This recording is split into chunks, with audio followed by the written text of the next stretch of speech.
Assalamualaikum warahmatullahi wabarakatuh. Alhamdulillahi wa kafa wa salatu wassalamu ala nabiyil mustafa wa ala alihi wa sahbihi ahli sidqi wal wafa. Ikhwafillah rahimakumullah, alhamdulillah rabbil alamin. Kali ini kita melanjutkan tafsir surah At-Takwir yang sampai di ayat ke-14. Alimat nafsum ma akhdarat. Alimat mengetahui, nafsun setiap diri kita ini semuanya nanti, ma apa saja akhdarat yang dihadirkan oleh jiwa itu, oleh diri itu. Ayat ke-14 ini merupakan jawab dari sumpah atau dari ayat pertama sampai ayat ke-13. Karena kalau kita lihat ayat ke-1 sampai ke-13 itu isinya adalah apabila itu semuanya. Ingatlah apabila. Terus kenapa kalau sudah apabila itu terjadi terus ngapain, kira-kira begitu. Jawabnya adalah di ayat ke-14 ya. Apabila kita misalnya kayak begini, apabila saya punya uang maka saya akan menikahimu. Nah, maka saya menikahimu itu namanya jawab. Dari ayat 1 sampai 13 isinya cuman apabila, so what, kira-kira begitulah. Ngapain terus kalau sudah terpenuhi apabilanya ini. Ada 13 apabila kemarin ya, idza samsu kuwirat wa idzan nujumu kadarat ila akhirih ya. Apabila matahari itu kemudian dipadamkan oleh Allah SWT, digulung cahayanya sampai padam. Ketika bintang-bintang itu kemudian juga cahayanya kemudian meredup dan kemudian nanti juga jatuh. Apabila gunung-gunung itu dijalankan, apabila unta yang berumur 10 bulan itu ketika mengandung juga sudah ditinggalkan, apabila binatang-binatang buas itu dikumpulkan oleh Allah, apabila lautan itu dinyalakan menjadi lautan api, dan apabila setiap jiwa kemudian dipasangkan dengan ruhnya, jasad dipasangkan dengan ruhnya, orang dipasangkan dengan amal perbuatan yang selama ini dia lakukan, dan apabila anak-anak perempuan, bayi perempuan yang dulu dikuburkan hidup-hidup ditanyain oleh Allah SWT, kan sebab apa, dosa apa, kesalahan apa engkau sehingga engkau harus dibunuh. Dan ketika buku catatan amal itu dipampangkan, dan ketika langit itu dikuliti sehingga kelihatan merah menyala begitu, dan ketika neraka itu dinyalakan oleh Allah dan kemudian dipanaskan sampai nyalanya panas tak terkira, dan apabila surga itu didekatkan seperti kehormatan buat orang yang melakukan amal soleh, maka alimat nafsum ma akhdarat, kira-kira itu. Maka setiap diri akan mengetahui apa yang dihadirkan, apa yang diri itu akan hadirkan. Maksudnya gini, kita ini dalam hidup di dunia melakukan seluruh perbuatan ya, mau amal baik mau amal buruk. Semua amal yang kita lakukan itu nanti akan dihadirkan ya di hadapan Allah Subhanahu wa taala. Semua perbuatan itu kita ini ternyata yang kita bawa hanyalah amal yang kita lakukan, yang disebut oleh Al-Qur'an di sini dengan kalimat ma ya. Nafsun di sini merujuk kepada setiap diri. Ini menarik ya. Jadi kalau rumusnya, kalau disebut nafsun itu biasanya memang ketika jasad sama ruh sudah nyampur lagi, jadi diri lagi. Karena itu begitu kita nanti dibangkitkan dari alam kubur dan sekarang kita harus bertanggung jawab terhadap semua amal yang kita lakukan, Quran menggunakan kata nafsun lagi. Alimat nafsun, setiap diri ketika kita sudah dijadikan kembali lagi oleh Allah, jasad sama ruh, alimat, dia akan tahu tentang apa, ma apa saja. Ma itu adalah isim mausul yang satu kata merujuk kepada apapun saja, mau ucapan, perbuatan kecil, besar, apa saja yang telah kita lakukan di dunia ini. Akhdarat yang nanti jiwa kita ini atau diri kita hadirkan. Karena semua amal yang kita lakukan nanti akan dihadap, nanti kita akan bertanggung jawab terhadap amal. Nah, ada orang yang digambarkan oleh Al-Quran saking banyaknya amalannya, dan dia merasa amalnya itu nanti akan punya nilai. Semua amal itu wonten nilainya nanti sebenarnya. Hatta misalnya tatapan mata kita nanti wonten nilai ini. Bahkan Al-Quran menyatakan famay ya'mal mithqala dzarratin khairan yarah. Dzarrah itu kalau bahasa kita sekarang mungkin seperti kuak, ya. Lebih sekarang yang lebih kecil dari atom namanya kuak, ya. Buatan kuak-kuak suaranya bebek. Jadi dulu kan orang mendefinisikan atom itu dari tidak tom terbelah. Jadi atom adalah sesuatu yang tidak bisa kebelah lagi karena saking kecilnya. Kalau kita punya apalah jemblem bisa dibelah. Tapi kalau nanti ada ukuran yang kita tidak bisa dibelah lagi, saking nopone, saking lembute, orang menyebut atom. Ternyata sekarang atom bisa kebelah. Ilmu pengetahuan makin dulu dianggap paling kecil nih gue. Lah wonten sing lebih kecil lagi sekarang namanya kuak. Apa nanti bisa kebelah lagi? Wallahu a'lam. Benar ya, ilmu pengetahuan itu dulu belajar sing gede-gede. Ternyata sekarang itu ilmu pengetahuan justru yang membuat kita mengerti makin dalam pengetahuan, justru tidak belajar yang besar, yang kecil-kecil. Karena itulah penyusunnya. Ya, jadi yang kecil itu semakin kita mengetahui yang kecil, dan teknologi sekarang semakin kecil. Namanya nano teknologi, buatan nano permen, nanoteknologi. Kenapa? Karena kalau kita tahu penyusunnya, kita bisa bikin sesuatu. Ngoten dasarnya itu. Misalnya ginilah, kalau kita tahu singkong itu, ternyata bahan dasarnya itu, berarti saya bisa bikin singkong. Nah gitu loh, itu utek yang menungso. Jadi dia cari unsur yang paling dasar, dipecah sampai tingkat yang paling kecil, tingkat nano, saya kecilnya. Dan itu yang nanti membuat mahal. Pasir jadi mangsi, itu teknologinya sebenarnya ya nanoteknologi. Sekarang ini kalau orang belajar, sekarang serba nano semuanya. Jadi sudah sedemikian cerdasnya manusia itu. Nah, semua amal yang kita lakukan itu nanti menarik kata Al-Quran, nanti dihadirkan. Dan semua amal itu memiliki berat, ditimbang oleh Allah. Hatta sebesar dzarrah. Menariknya Quran tidak menggunakan kata atom, tidak menggunakan kata kuak, tidak menggunakan kata, tapi menggunakan kata dzarrah. Dzarrah itu definisinya adalah sesuatu yang paling kecil, ya sudah. Jadi dulu kalau kita buka tafsir zaman dahulu, kiai-kiai kita dahulu mengartikan sebiji sawi. Kenapa? Ya karena dipikir sawi lah yang paling kecil. Ngoten. Bayangannya, porek sing luwih cilik timbang sebiji sawi. Ya wis biji sawi ini.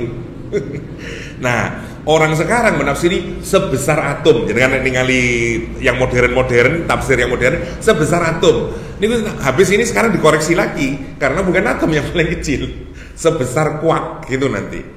Nah, maka yang paling tepat mau pengertian ini ya sebesar dzarrah. Kalau tidak mau di stipo lagi, ya tetap aja sebesar dzarrah. Karena dzarrah itu apapun yang paling terkecil pokoknya. Orang dulu itu menggambarkan biji sawi, atau kalau di dalam tafsir klasik ya, kalau kita buka jendela pagi hari, terus ada cahaya menyinari ke kamar kita, terus di cahaya itu seperti ada hewan-hewannya, titik-titik nih. Lah ini namanya dzarrah. Orang Arab dulu. Jadi orang Arab menggambarkan dzarrah niku ngoten. Karena itu dipikir sesuatu yang paling kecil, yang tidak kelihatan kecuali kalau kena cahaya matahari. Kalau tidak kena cahaya matahari tidak kelihatan apa-apa kita. Begitu dikena cahaya matahari, ono koyok makhluke di dalamnya. Nah itu namanya dzarrah. Nah sekarang sebesar dzarrah pun Allah perhitungkan. Masya Allah. Faman ya'mal mithqala dzarratin khairan yarah. Siapa yang melakukan amal sedzarrah dari apa kebaikan yarahu, dia akan melihatnya. Maksudnya dia akan, walah ya Allah, tiba aku biar mesem tok lho oleh ganjaran. Misalnya ngoten. Tapi faman ya'mal mithqala dzarratin syarran. Siapa yang melakukan perbuatan yang meskipun sebesar dzarrah tapi berupa syarron, kejelekan, yarahu, dia juga akan melihatnya. Tapi yang menarik, ada orang yang amalannya sangat banyak. A'malahum kata Al-Quran Karim kasarobin, seperti fata morgana. Ini kan menarik loh. Amal banyak tapi nggak ada bobot nilainya. Di ayat yang lain Al-Quran tidak menggunakan kasarobin seperti fata morgana, tapi menggunakan kalimat haba'an mansuro, seperti debu yang diterbangkan. Tidak bisa tidak bisa ditimbang. Karena kan Quran itu menggunakan kalimat menarik. Jadi kita kan kalau nimbang sesuatu itu berdasarkan timbangannya, sekilo, setengah kilo, saon, segram. Kalau udah setengah gram, udahlah, enggak apa-apa lah. Kita kalau nimbang sekilo nih lebih kurang dari 1 gram, 1 kilo lebih kurang, ya podo ae lah sekilo lah. Ngoten kita. Tidak di akhirat. Berapapun itu wonten timbangane, ngoten ki maksudnya nih. Sampai misalnya 0,000, no timbangane, mau kabeh ditimbang nang Gusti Allah. Tapi ada amal yang dulu dia disangka di dunia saya banyak amalnya, tapi begitu sampai di akhirat dia seperti habaan mansuro, seperti debu yang bertebangan. Kalau debu bertebangan kata para mufassirin, ya apa kata nimbang, untuk menggambarkan tidak ada nilainya perbuatannya, hatta tidak sedarroh pun nilainya. Allah, amalnya siapa ini? Amal yang di dalamnya tidak ada keikhlasan, amal yang tidak diperuntukkan kepada Allah Subhanahu wa ta'ala, amalnya orang munafik, habaan mansuro. Atau kalau di surat An-Nur, a'malahum kasarobin, seperti fata morgana.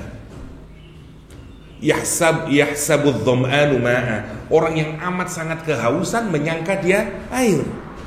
Dulu di dunia dia merasa aman, awalis banyak amal soleh, tenang. Begitu nanti di akhirat yang dia amalku kabeh fata morgana ternyata. Ya. Atau prinsip dasarnya sebenarnya hadis Rasulullah sallallahu alaihi wasallam itu, ya. Kullu dzibalin la yubda bi bismillah fahuwa abtar. Semua perbuatan baik yang tidak diawali dengan bismillah, tidak karena Allah SWT, maka dia terputus. Nggak ada nanti di akhirat nih. Itu yang menakutkan ya. Dan kita kalau melihat orang-orang soleh di dalam beramal itu, masya Allah, benar-benar hatinya itu dikaitkan kepada Allah Subhanahu wa ta'ala dalam beramal. Dia takut tidak mengaitkan amal apapun itu kepada Allah SWT, tidak untuk membesarkan dirinya. Ada contoh drastisnya, tragis.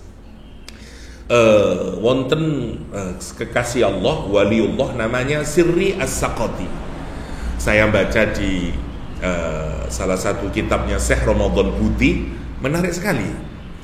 Beliau ini taubat 30 tahun maos astagfirullahaladzim 30 tahun nobati satu kalimat alhamdulillah yang pernah dia ucapkan. Jadi dia pernah mengucapkan alhamdulillah, terus nobati kalimat itu 30 tahun namanya. Muridnya bertanya, bagaimana itu bisa terjadi wahai Syekh?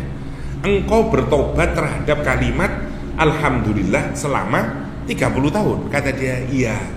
Dulu di Baghdad, kata dia, itu terjadi kebakaran. Kayak pasar besar terjadi kebakaran. Dan dia punya toko. Ramai semua orang karena dia ini Syekh. Datanglah orang kepada dia, ya Syekh, toko jenengan selamat, tidak disentuh oleh api. Lah setelah dikasih tahu toko dia selamat dan disentuh api, dia bilang alhamdulillah, kata dia. Terus setelah dia ngomong alhamdulillah, dia tersadar, lah yo aku alopo kok alhamdulillah. Padahal tokonya teman saya, rumahnya tonggoku, semuanya orang kebakaran semuanya, habis semuanya. Sementara karena hanya tokoku sendiri yang tidak terbakar, terus saya ngomong alhamdulillah, saya mensyukuri apa ini, dan seterusnya. Terus dia merasa bersalah. Kenapa? Karena dia merasa dia hanya membesarkan egonya. Ibaratnya, oh alhamdulillah nek ngomong kebakaran, nek udah kebakaran. Jadi itu bagi orang yang halus hatinya, nggak bener aku ini. Karena saya seperti tidak punya perasaan simpati, empati kepada kesusahan orang, dan kemudian karena punya saya tidak kebakar, saya menyatakan alhamdulillah dan seterusnya. Mestinya alhamdulillah itu benar-benar ucapan syukur kepada Allah Subhanahu wa ta'ala. Ini enggak, karena yang lain kebakaran saya tidak kebakar, terus saya merasa alhamdulillah. Apakah itu benar syukur kepada Allah? Dan dia merasa bersalah. Nobat ini 30 tahun astagfirullahaladzim, seiling mana astagfirullahaladzim dan seterusnya. Ya, boleh jadi ini ekstrim ya. Tapi kalau kita perhatikan, ada orang-orang itu yang sebening itu hatinya, angsale mikir nih, ya Allah tidak bener aku ini, dan seterusnya. Tapi ada orang yang enggak, meskipun beramal dia tidak pernah peduli. Dia tidak pernah pikir amal saya ini karena Allah atau bukan, amal saya ini dibarengi dengan ujub atau enggak, amal saya ini dibarengi dengan riya atau enggak, dia tidak pernah mikirin. Masya Allah. Atau ada orang yang beramal tujuannya ya hanya dunia saja. Nopo nyumbang karpet ke masjid, kate pilihan mantan-mantan misalnya, mana pilihannya ndak menang jadi anggota DPR, diambil kemudian karpetnya ya. Misalnya. Jadi menarik, Al-Quran itu menggambarkan amal itu macam-macam. Ada amalan yang sedikit tapi dibalas dengan besar oleh Allah karena ikhlas ya. Ada amalan yang banyak, kasarabim biqi'atin ya, seperti nopo namine fata morgana di tanah yang lapang ya.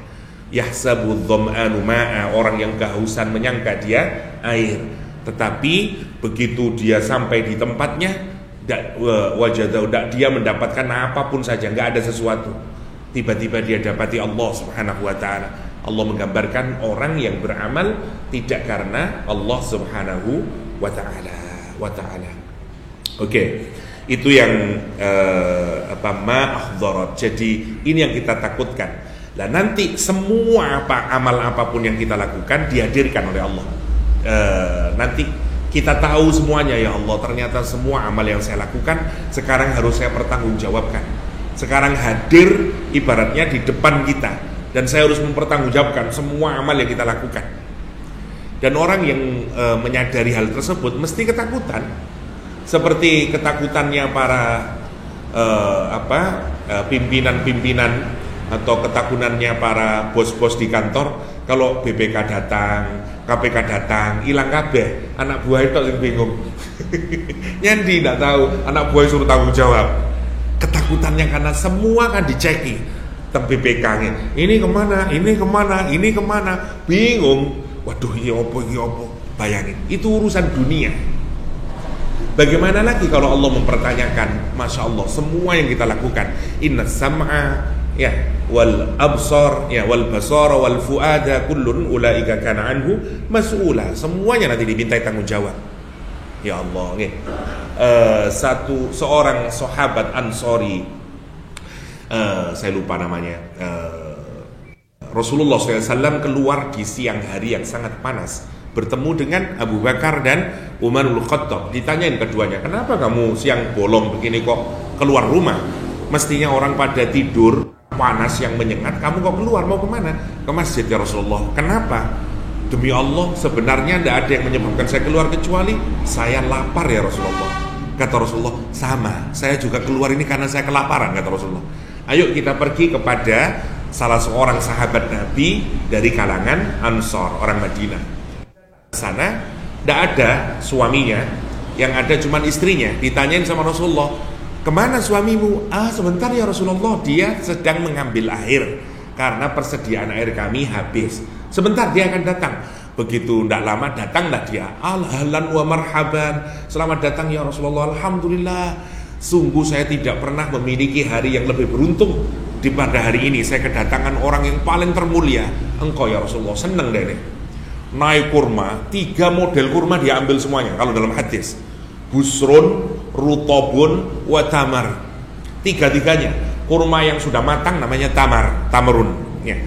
Setengah matang namanya rutob. Yang masih merengkel namanya busrun. 3-tiganya diambil sama dia.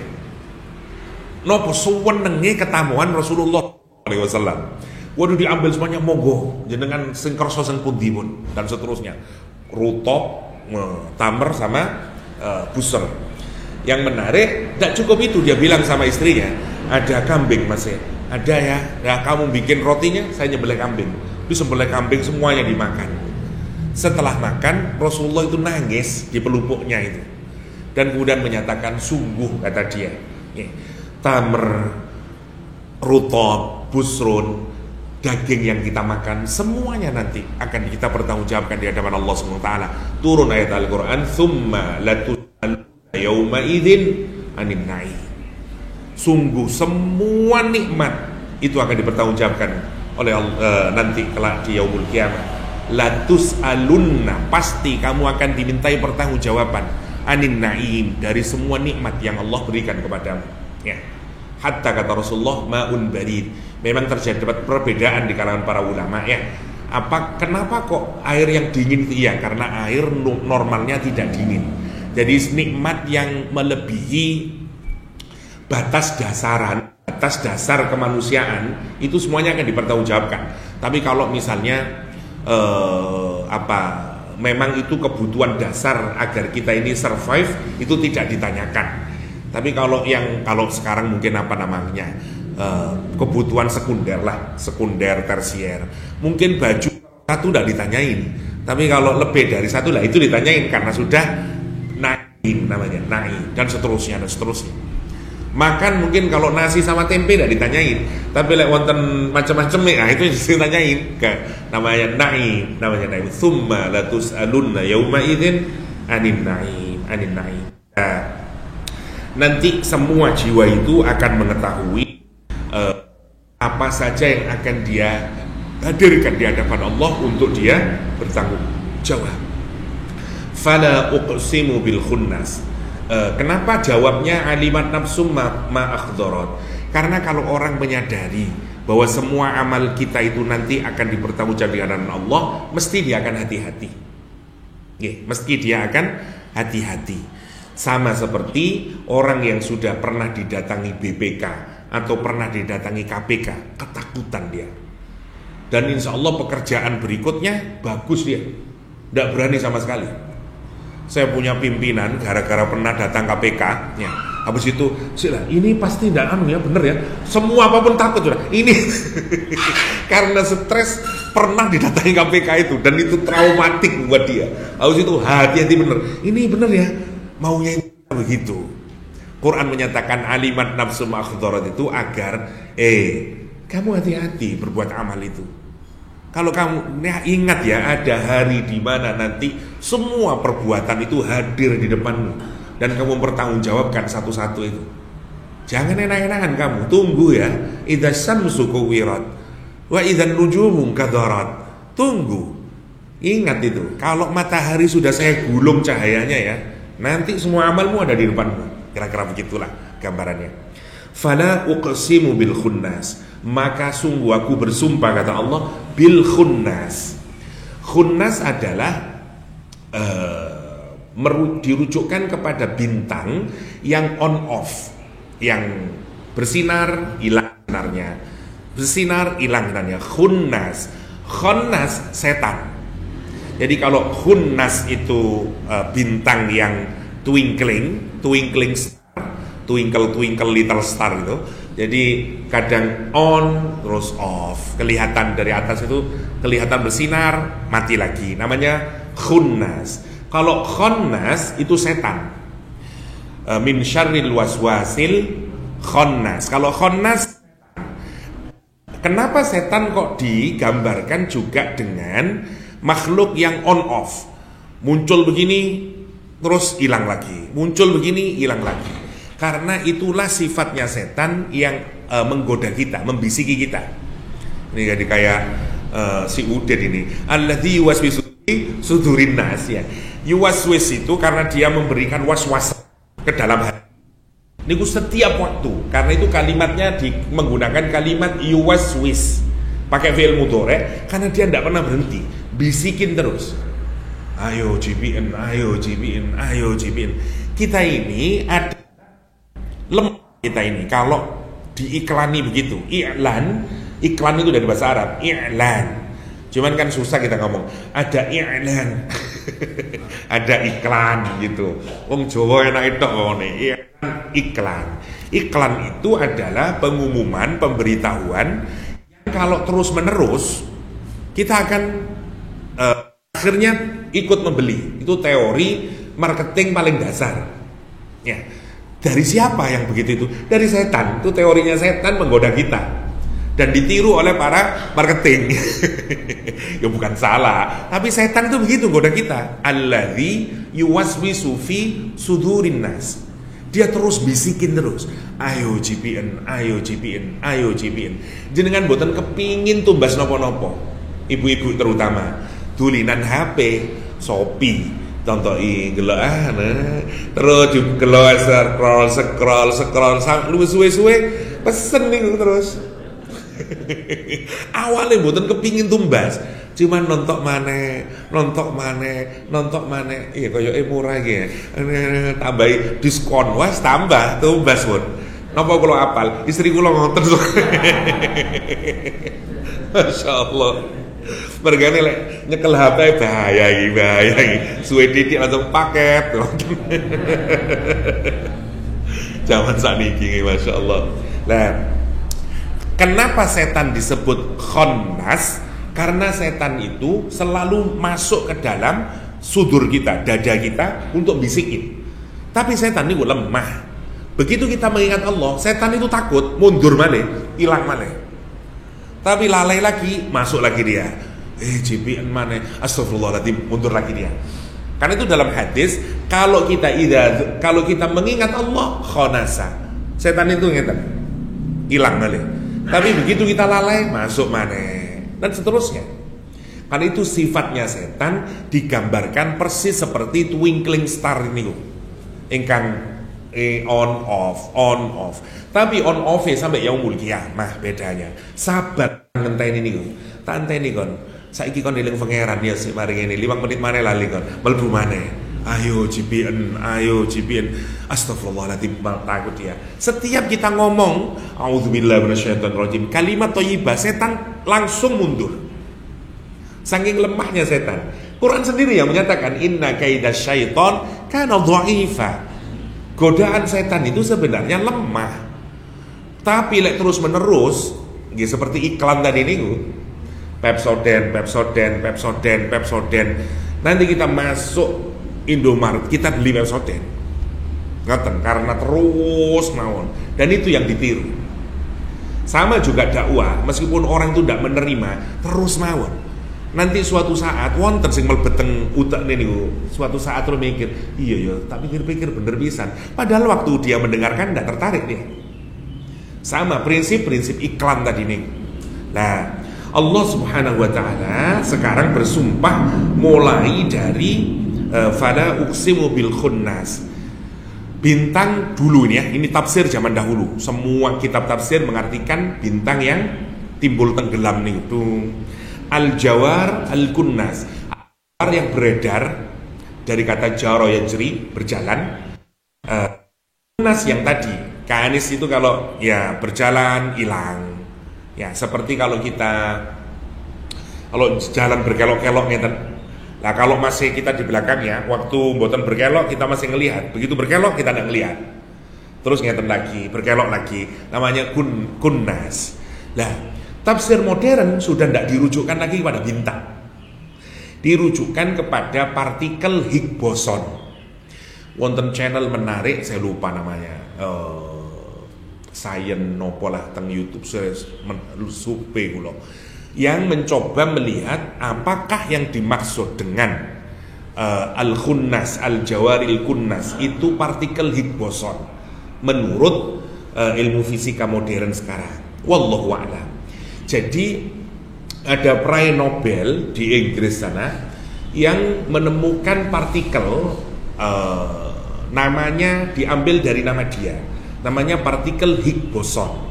Partikel Higgs boson itu dipercayai menjadi unsur paling elementer, paling dasar kayak tadi atom kuak itu, yang menjadi penyusun semua materi.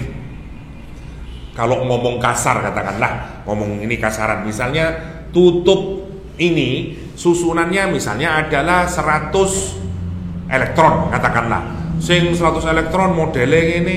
Nah, elektron itu sudah banyak sekali, tapi nanti dia bergerak ngumpul kok jadi 100 piro dadi ngeten. Andai nanti dia hilang setunggal mboten dadi ini. Mbok dados nopo ngoten. Nanti dadi kayu, dadi semuanya. Jadi lah orang ini menemukan partikel itu, bahwa ternyata segala sesuatu niku wonten penyusunnya, yang penyusunnya itu akan solid bentuk ngoten tok nih. Ya, boten kula jelasaken secara fisika. Tapi singkatnya dia akan kayak begitu terus. Sopo sing nentukan? Nggak tahu. Jadi kalau dicontohkan, misalnya ada kayak wartawan banyak nih, wartawan. Terus Prime Minister datang atau Jokowi datang, ngerubung terus. Wah, ini ngerubung, dekene ono 30. Terus ono artis tuh ngerubung yang artis, ngerubung yang itu. Siapa yang menentukan? Ya nggak tahu, ngoten datang sekarang ilmuwan. Tapi yang jelas ada yang nyedot dan kemudian ngumpul di situ. Akhirnya membentuk materi tertentu, materi ngoten. Lah, siapa yang membikin kayak begitu itu, membikin ngumpul, mempertahankan tetap di situ, tidak ada jawabannya di saya. Kalau kita tentu percaya Allah SWT. Lah, sifat dari partikel Higgs boson itu persis seperti yang dijelaskan oleh Al-Quran. Al-Jawar, Al-Kunnas. Memang sifatnya itu invisible sama Al-Jawar. Dia bergerak. Seperti tadi, moving, terus invisible. Ada, dia bergerak, habis itu nggak ada dia. Persis seperti Al-Jawar, Al-Kunnas. Karena itu ilmuwan-ilmuwan modern menyatakan mungkin ini yang dimaukan Al-Quran. Allah bersumpah dengan itu karena Allah lah yang memegang kendali semuanya. Tidak tahu saya, mungkin 5 tahun, 10 tahun anak-anak kita mungkin ya yang bisa menjelaskan lebih detail lagi apa yang dimaksudkan oleh Allah SWT. Dulu tafsir dulu yaitu twinkling star dulu. Al-Jawar dianggap lah mereka beredar gitu. Al-Jawar mengitari Kunnas, makanya kemudian kelihatan hilang male, ngoten. Sederhana cara berpikirnya, tentu sesuai dengan pengetahuan manusia saat itu. Nah sekarang orang sudah menafsirkan ke sana. Pundi sing bener Ustaz, wallahu a'lam. Quran hanya menggunakan kalimat khunnas al-jawaril kunnas. Wallahu a'lam. Dan itu menarik kalau kita pikirkan, wow, kalau ini boson, ternyata Quran itu up to date terus. Masya Allah. Jadi kan sesekali lihat di YouTube ya, Higgs boson partikel. Nonton, itu salah satu penemuan fisika yang paling mutakhir, yang paling terbaru. Penemunya dapat hadiah Nobel karena itu sangat merubah semua bagian dasar dari ilmu pengetahuan. Wal laili idza as'as, dan malam Allah bersumpah demi malam ketika as'as. As'as langit itu ada dua maknanya. Yang pertama dari maghrib menuju ke gelap.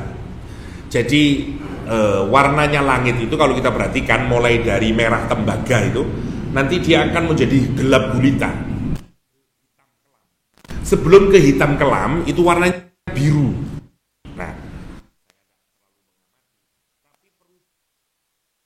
dari merah tembaga ke biru, terus biru ke hitam. Pas waktu biru mau ke hitam, itu namanya as'as.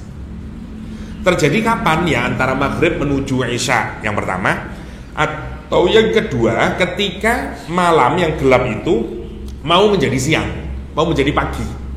Itu juga berubah dari gelap hitam kelam, itu juga akan menjadi biru, kemudian muncul cahaya gitu. Jadi maknanya memang dua, dari maghrib ke isya atau subuh mau menjelang ke pagi ya, atau dari fajar menuju, namanya wal laili idza as. Kenapa makna itu dipilih para mufassirin? Karena wasubhi. Ada yang menyatakan makna kedua yang lebih kuat yang tadi, dari subuh kemudian mau menuju dari fajar mau menuju ke subuh nih. Makanya kemudian diikuti dengan sumpah wasubhi idza tanaffas, dan subuh ketika bernafas. Lah Quran itu menggambarkan seakan-akan hari itu seperti kehidupan, malam itu seperti istirahat, subuh itu seperti geliat paling awal yang membuat kehidupan. Karena itu disebut demi subuh ketika bernafas, seakan-akan siang itu sekarang mulai akan bernafas, akan ada kehidupan. Namanya wasubhi idza tanaffas. Nah, ini semuanya untuk apa? Sumpah ini untuk menunjukkan bahwa dari kegelapan itu ya, yang pertama twinkling, belum kelihatan ya, sampai gelap malam, kemudian berangsur-angsur malamnya berubah, muncul subuh dan muncul kehidupan. Sama, hidup itu juga begitu. Nanti dari kematian kita ini terus nanti akan hidup. Allah bersumpah dengan fenomena yang kamu lihat dan seterusnya itu. Apa kata Allah? Innahu rasulin karim. Sesungguhnya Al-Quran itu hunya ke Al-Quranul Karim ya. La qaulu rasulin karim. Sungguh merupakan kaul ya, Rasul Karim. Rasul di sini adalah malaikat Jibril, utusan yang mulia, bukan Nabi Muhammad ya. Kaul bedanya kalam sama kaul ya. Kalam itu ucapan kita sendiri, namanya kalam. Kaul itu ucapan orang lain yang kita ucapkan, namanya kaul. Pak Jokowi ngomong ini, nah itu bukan omongannya Jokowi, saya menirukan omongan Jokowi bahwa mulai besok Pertamina digratiskan. Nah misalnya itu namanya kaul, bukan kalam. Kalau kalam omongan saya sendiri, namanya kalam. Nah kaul itu kalau kita ngomong sama persis dengan pesannya itu, namanya kaul. Karena itu Quran tidak menggunakan ketika dirujukkan kepada Nabi Muhammad atau dirujukkan kepada malaikat Jibril, tidak menggunakan kata kalam, menggunakan kata qaul. Kalau kalam berarti kalamnya siapa Quran ini? Kalamullah. Jangan sampai keliru kalam Rasulin Karim. Wah, kafir kita, nggak boleh. Kalam Allah. Kalau qaul boleh. Qaulnya Muhammad, qaulnya Jibril. Ya karena yang membawa malaikat Jibril. Ya, tidak dirubah sama sekali, namanya qaul. Itu hati-hatinya Al-Quranul Karim. Mungkin kalau kita yang menulis, bagi kita sama saja qaul, qaulan, kalaman sama aja Ustaz. Ya, gitu kita tidak akan seteliti itu melihat perbedaan antara qaul dengan kalam. Ya, Allah sekarang bersumpah sungguh Quran itu adalah kalamullah yang dibawa oleh Rasul namanya Jibril yang karim. Sifat pertama malaikat Jibril karim, dia mulia. Dia mulia. Nah, orang kalau disebut karim ya pasti dikasih karomah oleh Allah Subhanahu wa taala ya. Banyak kemuliaan yang diberikan oleh Allah Subhanahu wa taala. Karim. Dzi quwwatin, memiliki kekuatan yang amat sangat kuat. Tidak ada makhluk yang bisa mengalahkan Jibril. Jadi makhluk yang paling terkuat yang pernah diciptakan oleh Allah Jibril. Waqila Jibril itu dari kata Jabbar ya. Jadi Jibril ilnya itu Allah. Jadi ada yang mengatakan Jibril itu Abdul Jabbar kalau bahasa Arabnya, karena dia bahasa Ibrani menjadi Jibril. Semua yang il itu arahnya ke Allah ya. Jadi Ismail ya dan seterusnya. Wallahu a'lam ya, kalau dirujukan ke sana pantas karena Abdul Jabbar, hambanya Allah yang maha perkasa ya, Abdul Jabbar. Ada petinju Islam namanya Abdul Jabbar juga masuk Islam. Abdul Jabbar. Kalau Mike Tyson Abdul Aziz ya, Abdul Aziz. Oke. Yang menarik sifat Nabi malaikat Jibril itu yang pertama karim. Karim didahulukan dari kekuatan. Karim itu merujuk kepada kejujurannya, kebaikan ruhaninya dan seterusnya. Kan itu disebut dengan karim, mulia dia. Yang kedua memiliki kekuatan. Semua sifatnya malaikat Jibril itu diberikan oleh Allah untuk pekerjaan dia, yaitu membawa wahyu itu. Karena dia karim, dia tidak pernah korupsi. Hatta satu huruf, satu titik sekalipun. Nomor satu. Yang kedua dzi quwwatin, dia sangat powerful. Karena kalau membawa sesuatu yang sangat berharga, dia tidak powerful, dijepek sama setan, diambil wahyunya itu. Tidak ada orang yang berani, tidak ada makhluk yang berani mendekati Jibril, ya karena saking kuatnya itu. Bayangin ketika Jahal menyatakan, saya kalau melihat kamu lagi Muhammad, ya sujud di dekat makam Ibrahim, tak injak lehermu sampai mati kamu. Kata Muhammad, oke, silakan aja. Muhammad sholat. Orang-orang, ayo Abu Jahal, jari ini kamu kata ini, ayo katanya mau diinjak. Abu Jahal datang, tinggal satu langkah, dia wajahnya menghitam, berbalik arah dan nyata. Aduh. Takutan orang akan tanya, ada apa Abu Jahal? Kata Abu Jahal, sungguh kata dia, inna baini wa bainahu la khandaqan wa haulan wa ajnihatan. Kalimatnya Abu Jahal. Kata Abu Jahal, sungguh antaraku dan antara Muhammad ada parit yang sangat dalam. Terus ada amukan, ya, haulan, prahara-prahara. dan ada sayap-sayap kata dia. Nabi Muhammad menyatakan sayapnya siapa? Malaikat Jibril. Ya. Kon terus kata Rasulullah SAW, kandaikan Abu Jahal itu meneruskan selangkah lagi, penyet deh nih, sudah dimutilasi oleh malaikat Jibril nih. Kan itu dia ketakutan. Makanya para ulama menyatakan orang yang pernah melihat malaikat ya secara langsung ya dalam bentuk aslinya salah satunya Abu Jahal. Ya, Abu Jahal karena dia pernah melihat ajnihah itu, sayap-sayapnya itu. Masya Allah ya. Wallahu a'lam. Itu gambaran untuk menunjukkan apa? Nggak ada orang yang bisa melawan malaikat Jibril. Satu karim, dua dzi quwwatin, dzil arsy makin. Makin itu kalau kita dikasih kedudukan, tamkin, kedudukan, otoritas, terus kita sudah establish. Di mana? Jadi kalau bahasa kita sekarang kasih kantor, kasih kedudukan yang kokoh, yang kuat. Kalau bahasa kita sekarang kantor lah, posisi. Di mana? Dzil arsy, di dekat arsyana. Jadi kalau kita lihat kosmologi dunia ini, kan yang paling tertinggi menurut hadis itu arsy Allah, yang paling tertinggi dan paling besar. Nah, Jibril itu saking mulianya, kantornya di dekat arsyana. Masya Allah.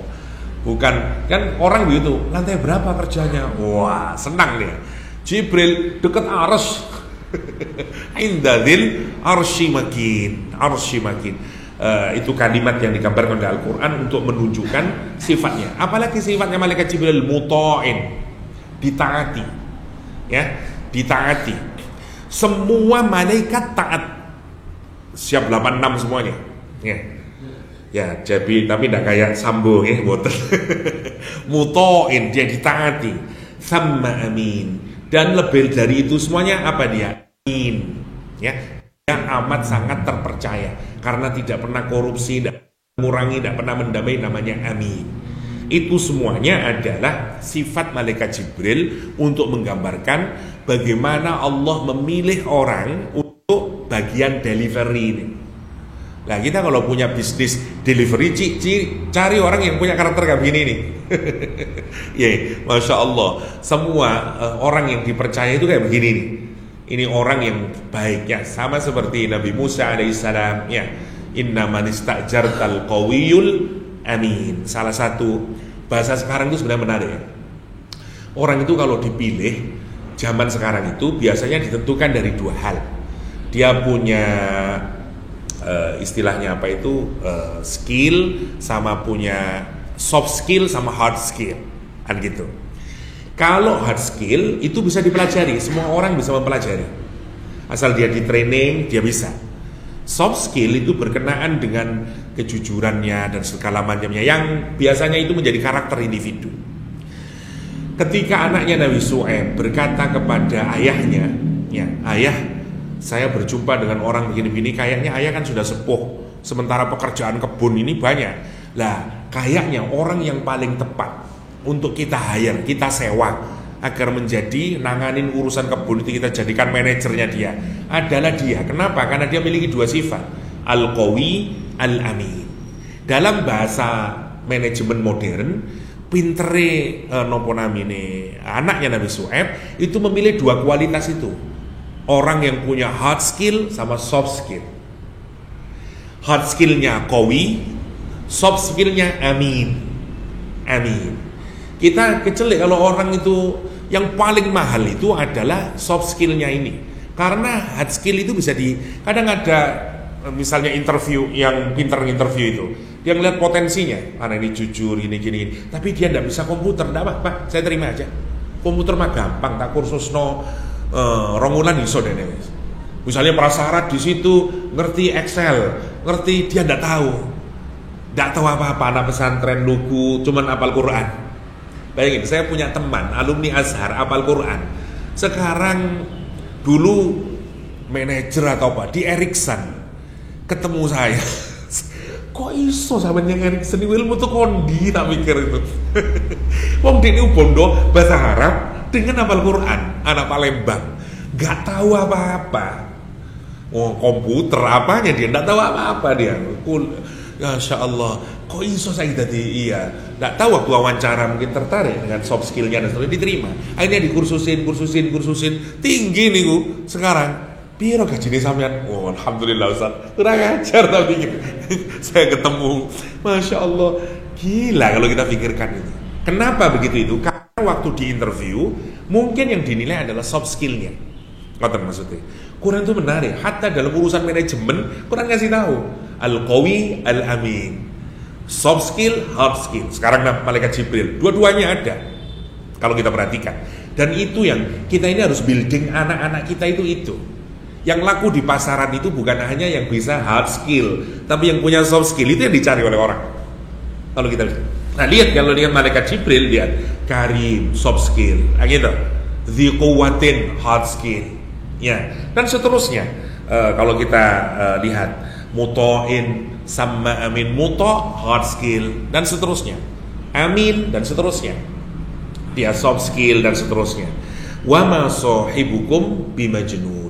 Ini terserah didalemin kalau bagi orang yang senang manajemen dan seterusnya. Bukan orang manajemen, tapi menarik cara Quran menunjukkan karakter yang tepat untuk begini biar amanah dan seterusnya. Ini juga penting untuk pendidikan. Orang yang bisa terpercaya, karakter Jibril yang dibuilding pada anak harus karim pertama, mari ngoten mutoh, mari ngoten amin. Itu di breakdown kayak apa nanti menjadi karakter. Wa ma sahibukum bimajnun, dan sohib kalian semuanya itu. Lihat Nabi Muhammad disebut dengan sohibukum. Kenapa? Karena Nabi Muhammad hidup bersama orang Quraisy 40 tahun lamanya. Bersama dia, makan bersama mereka dan seterusnya. Kamu kan tahu bagaimana Muhammad itu. Dan kamu klaim sebagai orang yang gila, saking bingungnya wong Quraisy. So yo Muhammad itu kok iso nemu kalimat-kalimat yang unik, menarik dan seterusnya itu. Orang Quraisy itu bingung. Salah satu kata yang dipakai orang Quraisy untuk menggambarkan Nabi Muhammad adalah majnun. Majnun itu orang yang kejinan atau orang yang ketutup. Dua maksudnya majnun itu, orang yang kemasukan jin atau orang yang akal sehatnya ketutup. Namanya majnun. Semua yang berasal dari huruf jin sama nun artinya ketutup. Ya, janin karena ketutup, makanya tidak bisa melihat. Janin, jin itu ketutup, kan itu tidak bisa dilihat wujud aslinya. Dosa, tapi saya ngelihat, iya karena dia masuk ke alam dunia dan dia merubah dirinya ke wujud manusia. Kalau wujud aslinya nggak ada orang yang bisa melihat, kecuali mungkin Rasulullah. Makanya jin itu, tapi karena dia itu berasal dari dimensi yang kurang sempurna, ya. Untuk bisa masuk ke alam dunia biasanya buatan sempurna. Wis wayu ngarepe punggungnya bolong, misalnya sundel bolong. Ada yang mripate gede gitu karena tidak sempurna. Tapi kalau malaikat pindah ke alam dunia terus dia melakukan perubahan sempurna, malah kayuwen utawa kegandengen ngoten. Malaikat Jibril kalau muncul nih, gambarannya, masya Allah, sadidu bayadis siap, bajunya putih bersih, sadidu sawadis sya'r, rambutnya hitam kelam, gawat. Seperti Al-Quran bahkan menyatakan sawiya, rojulun sawiya, laki-laki yang very handsome kalau sekarang, sangat tampan, datang kepada Maryam. Ibaratnya Maryam mantun wudhu, terus di ngarepe wonten laki-laki yang sangat tampan, kaget Maryam. Langsung Maryam, pergi kamu, ngoten. Lek larisan niki, come on, welcome, ngoten. Niku bedane Maryam kali Maryam anak penjual soto kali Maryam ibune Nabi Isa. Terus dia bilang, enggak, aku cuma ngasih kabar kamu akan punya anak, kata dia. Bagaimana aku punya anak? Enggak, aku enggak pernah disentuh katanya, dan seterusnya. Itu bedanya. Kenapa sih kita sering menonton hantu dan segala macam tidak sempurna? Karena itu sebenarnya kalau logikanya dia tidak bisa secara sempurna, ya, dan seterusnya. Waspun ayu dari belakang tiba-tiba bolong burine Ustaz, sundel bolong jadinya. Dan dia sudah bukan jin dalam bentuk asli. Makanya kalau ada orang ngaku ngelihat jin ya dia bertentangan dengan kalimatnya sendiri. Wong jin itu ketutup. Aku bisa melihat yang nggak kelihatan. Ya nggak bisa lah, namanya dia nggak terlihat. Namanya jin. Kalau kelihatan karena dia sudah mewujud. Ya. Siapa yang pertama kali membuat orang itu berinteraksi dengan jin? Nabi Sulaiman. Jadi Nabi Sulaiman itu ada banyak anak buah termasuk jin-jin. Karena yang benar-benar tunduk kepada manusia itu hanya kepada Nabi Sulaiman, jin itu. Jadi itu ngakali terus sifatnya jin. Tapi untuk kepada Nabi Sulaiman dia taat. Lah ada yang dipekerjakan untuk banin, untuk bangunan-bangunan. Ada yang gawas, ada yang masuk ke lautan untuk mencari permata dan segala macamnya. Anak buahnya Nabi Sulaiman, seluruh kono. Oh, seluruh apa? Itu Nabi Sulaiman. Ya, banna'in wa ghawwas kata Al-Qur'an. Ada yang tukang bangun. Lah, kalau kita baca riwayat, waktu bangun nih loh, campur antara jin kali menungso waktu bangun, dan disitulah mulai interaksi. Cak, yo apa cak? Oh, wis mulai awal perdukunan dan seterusnya itu. Kontaks awal dari jin itu awalnya dari masa Nabi Sulaiman, ya, anak buahnya Nabi Sulaiman. Wallahu a'lam. Begitu yang saya baca di dalam tafsir. Wa ma sahibukum bimajnun, dan temanmu itu, sahabatmu yang kamu hidup bersama, dia bukan orang yang majnun. Dia tidak kejinan, dia bukan, karena kalau jin kamu tahu sendiri karakternya. Kalau ketutup akalnya, you tahu sendiri karakter. Nabi Muhammad boten enggak ada sifat itu semuanya. Wa ma sahibkum bimajnun wa laqad ra'ahu bil ufuqil mubin. Dan sungguh-sungguh Nabi Muhammad SAW melihat malaikat Jibril bil ufuqil mubin, di ufuk secara jelas. Yang pertama Nabi Muhammad melihat ya saat dari Gua Hira niku, nonton ke langit, semua melihat satu makhluk raksasa, kepalanya ada di atas, sepanjang nonton ke atas dia melihat kepalanya. Melihat ke sana, sayapnya penuh memenuhi horizon. Tidak ada satupun kecuali sayap sana. Ke sana semuanya sayap. Jadi seluruh horizon ini penuh dengan satu makhluk. Coba jenengan. Lelek ningali kados ngoten yo napa mboten gemeter langit.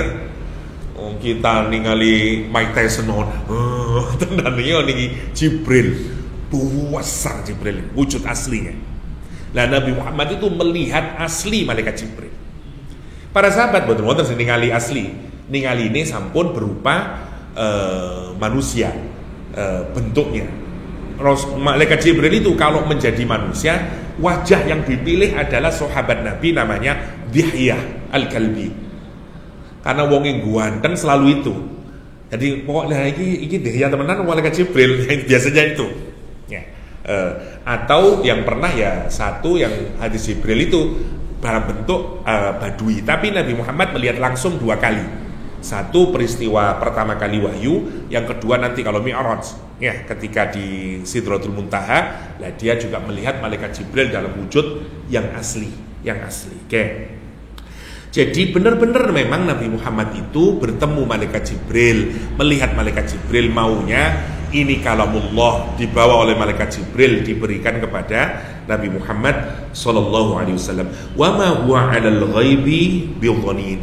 Dan Nabi Muhammad itu tidak terhadap semua yang gaib itu dhanin. Dhanin itu pelit, kikir dalam urusan hal yang gaib. Bakhil itu dalam urusan yang nyata. Kon duwe telu ngono lho apel mbok kayak aku iki situ apa wah enak ae bakhil kon niku ya dan seterusnya. Dhanin itu untuk informasi. Kalau orang cheap in information, kalau dia orang yang pelit dalam hal informasi, sampean nasi goreng iku iso enak ngono kayak bumbu apa ora sih sepurane yo iki rahasia dapur iki. Lah namanya dhanin karena dia pelit dalam informasi. Muhammad niku boten pelit dalam informasi. Wa ma huwa 'alal ghaibi bidhanin kata Al-Qur'an. Wa ma huwa biqauli syaitonir rajim. Dan Quran juga bukan merupakan ucapan setan yang terkutuk, yang dirajam. Ya, syaitonir rajim. Fa aina tadhhabun. Setelah itu dikasih kalimat puncak fa aina tadhhabun. Terus kalau kamu tahu itu semuanya, kamu mau kemana terus? Sekarang kamu tahu, sekarang Allah itu menggunakan dua sebenarnya kalau mau kita singkatkannya. Satu tentang yaumul kiamah, satu tentang Al-Quranul Karim. Sekarang kamu dikasih tahu ujung kehidupan itu akan mati, akan akhirat. Nanti kamu akan bertanggungjawab semua amalmu. Oke, satu.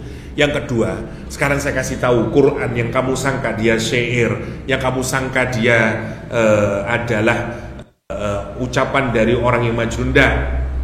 Kamu sekarang cek semuanya, kata Allah SWT, Allah dibawa malaikat Jibril, diberikan kepada Muhammad, dia bukan dari setan dan seterusnya.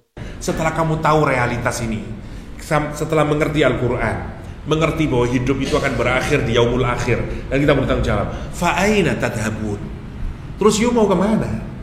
Itu maksudnya. Fa'aina tadhabun itu mirip dengan bahasa Latin quo vadis. Vadis itu gini, kalau orang berada di persimpangan, di perempatan, terus dia tidak tahu kanan, kiri, atau lurus ya. Tapi asal jangan kayak orang Indonesia yang ditanyai waktu umroh ya. Dia tanya, Ainal Masjid Nabawi. Dia bingung kemana ini ya. Taunya lurus saja. Ihdinas mustaqim. Karena tidak bisa bahasa Arab. Jawabnya ihdinas siratal mustaqim. Terus dia ingat ada belokan ke kanan dan kiri. Terus dia ghairil maghdub waladhdallin. Itu guyonannya. Jadi ihdinas siratal mustaqim ya. Nah, jadi ini Al-Quran seakan menyatakan kamu itu sekarang berada, hei manusia, disuruh mikir. Kamu ada di persimpangan, mau ke kiri atau ke kanan. Dan sekarang kamu tahu realitas. Kamu tidak bisa nanti akan mati, bertemu dengan aku, bertanggung jawab semuanya. Ini aku turunkan kita petunjuk untuk mengarahkan kehidupanmu agar kamu bahagia kelak di akhirat. Terserah kamu sekarang. You mau kemana? Fa'aina tadhabun, kata Al-Quran Karim. Quo vadis, mau kemana kamu? Quo vadis, kata Al-Quran. Fa'aina tadhabun, mau kemana kamu itu? Lah orang yang pinter itu mestinya, ya Allah, iya ya, udah jelas hidup ini akan mati. Saya butuh petunjuk yang mengantarkan saya kepada kematian yang baik. Nanti di akhirat jadi mendapatkan kebaikan. Dan tidak ada lain kecuali melalui Al-Quranul Karim. Ngikutin Rasulullah SAW. Fa'aina tadhabun in huwa illa dzikrun lil alamin, kata Al-Quran. Tidak lain, tidak bukan. Ya, Al-Quran itu, Nabi Muhammad itu zikrun.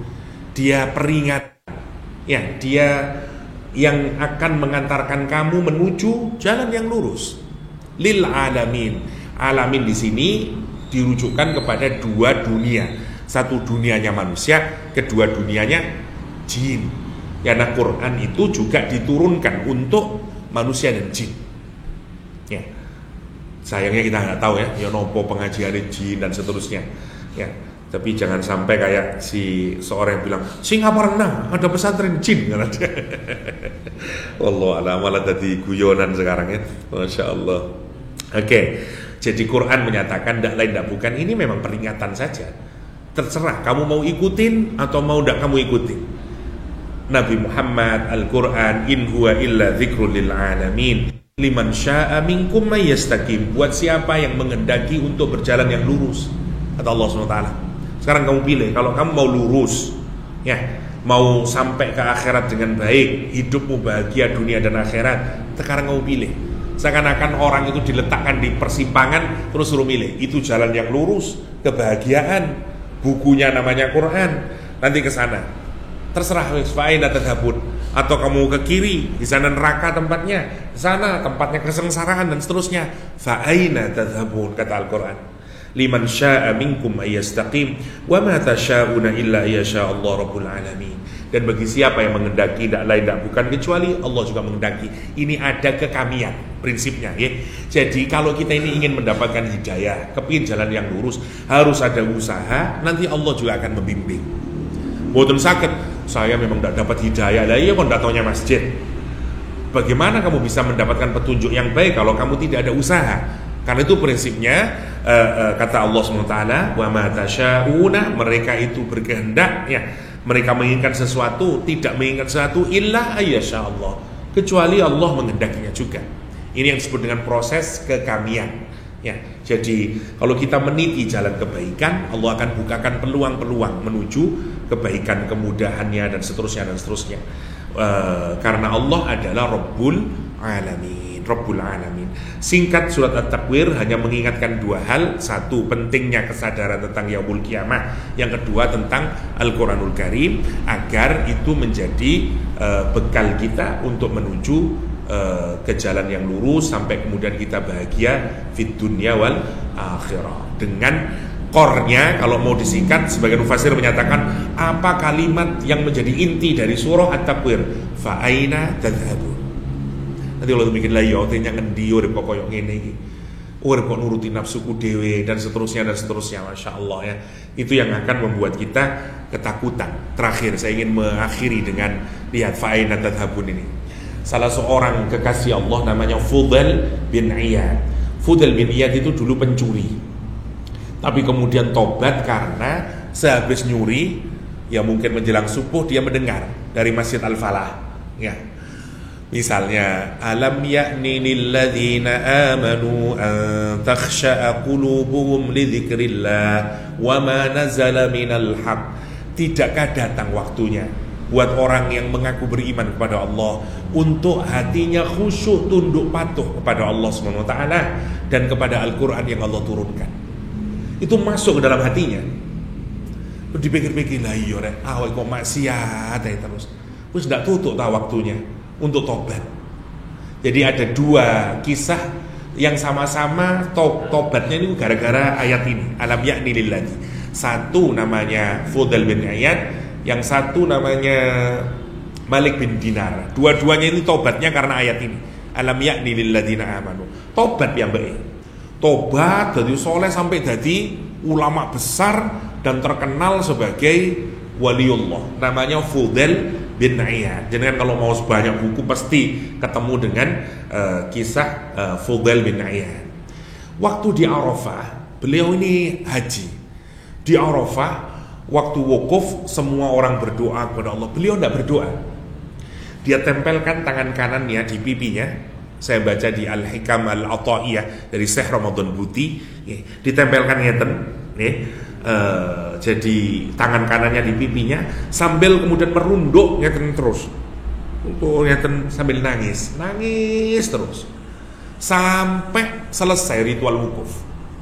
Begitu selesai ritual wukuf, piyambake mendongakkan kepala gini ke langit, kemudian menyatakan wa sau'ata wallahi minka wa sawata wallahi minka in ghafarta li, kata dia. Ya Allah, betapa buruknya aku ya Allah, dan betapa malunya aku demi Allah kepadamu ya Allah, meskipun engkau telah mengampuniku, kata dia. Diucapkan 3 kali oleh Fudail bin Iyad dan terkenal itu dalam sejarah. Ucapan yang diucapkan oleh Fudail, maksudnya gini, orang seperti Fudail bin Iyad ya, di wukuf di Arafah niku menyadari kesalahannya dan seterusnya, dan dia tahu sudah diampuni dosanya oleh Allah SWT. Tapi karena baiknya hatinya, saya tetap malu kepadamu ya Allah. Saya tetap merasa buruk. Kenapa? Karena dulu saya pernah melakukan maksiat yang saya lakukan, dan saya itu izin temenan ketika berhadapan denganmu. Kenapa? Karena meskipun kau telah mengampuni, saya ini malu. Ini perasaannya orang yang dekat kepada Allah. Kayak beginilah. Kita ini kalau bersalah kepada Pak Guru atau Pak dosen kita atau Ustadz kita atau apalah, terus ketemu malih, aduh kalau izin teng jenengan Ustadz rumiyin nate, aduh masya Allah ngapunten weh langsung eling-eling ndak aku sepuro mboten kula sik tetep kilingan izin kalau teng jenengan. Kenapa? Karena hatinya lembut. Lah hatine wong sing anu wah tenangan sampean lak wis ngampuni aku to Ustaz ya sudah ngoten. Itu bedanya kelembutan hati hamba Allah SWT ya. Fudail bin Iyad itu ngoten perasaannya ke Allah SWT sampai terkenal kalimatnya wa sau'ata. Lah kita itu mikirlah apalagi kita ya, dengan segudang perbuatan maksiat yang kita lakukan, kesalahan yang kita lakukan, kenapa kita kok tidak ada malu-malunya, padahal belum jelas diampuni atau tidak ya. Fudail bin Iyad yang sudah diampuni saja gampangannya, kalaulah aku diampuni saya tetap malu ya Allah. Masya Allah ya. Lah orang kalau hatinya kayak begini, mana mungkin dia bisa berbuat maksiat lagi. Itu yang harus kita renungkan berkenaan dengan fa'aina tadhabun. Semoga kita semuanya ini dijadikan oleh Allah orang yang akhirat menjadi kesadaran di otak kita, di batin kita, sehingga apapun yang kita lakukan melupakan destinasi akhir kita Yang kedua, Al-Quran benar-benar kita jadikan zikrun lil alamin, dalam menjalani kehidupan ini agar kita lurus di jalan Allah Subhanahu wa taala. Takwir, semoga ada manfaatnya. Hadanallahu ya sallallahu ala nabiyyina Muhammadin wa alihi wa sahbihi wasallam wa akhiru da'wana alhamdulillahi rabbil alamin subhanakallahumma wa bihamdik asyhadu an la ilaha illa anta astaghfiruka wa atubu ilaik. Assalamualaikum warahmatullahi wabarakatuh.